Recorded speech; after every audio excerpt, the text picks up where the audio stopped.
Mimi nimeenda kusalimia nyumbani. Nikiwa nina safari zangu, ni kwamba nikitoka nyumbani naenda kwenye safari zangu.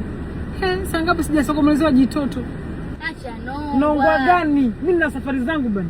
Mimi naona wivu. Muda wote tu anatembea na Remi. Wivu gani? Wivu gani sasa mwanangu? Mimi unimisi tu muda siku zote hizi. Mimi nafanya naye kazi, ni mfanya kazi mwenzangu. Basi na mimi leo sasa wewe unapata wivu gani? Yani wewe unapata wivu gani? Unapata wivu gani? Utembei na mimi siku zote unimisi. Wewe ukaa na mama yako Eliza, soma. Kaa usome.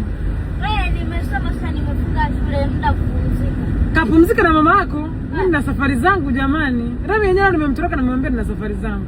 Wewe tena unakuja tena kunapota na limsaba lingine. Jamani, nitapumzika lini?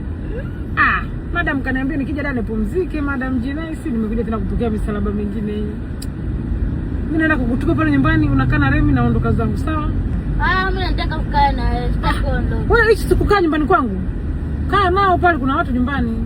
Mimi jamani niko busy. Kaa pale nyumbani, kuna Remi na kuna mdada mwingine yupo. Utakaa nao. Nataka kukaa na wewe tu. Eliza. Unajua utafutaji mdogo wangu? Sasa nipo kwenye utafutaji, sawa mama? Acha nikakutafutia ada, si ndio mwanangu? Niache.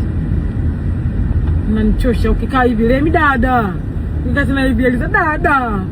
Dada. Hujakaa sawa hapo, asimaje kupigia akwambie stress za mahusiano. Unanichosha mimi. Utakuchoka leo. Ila majukumu.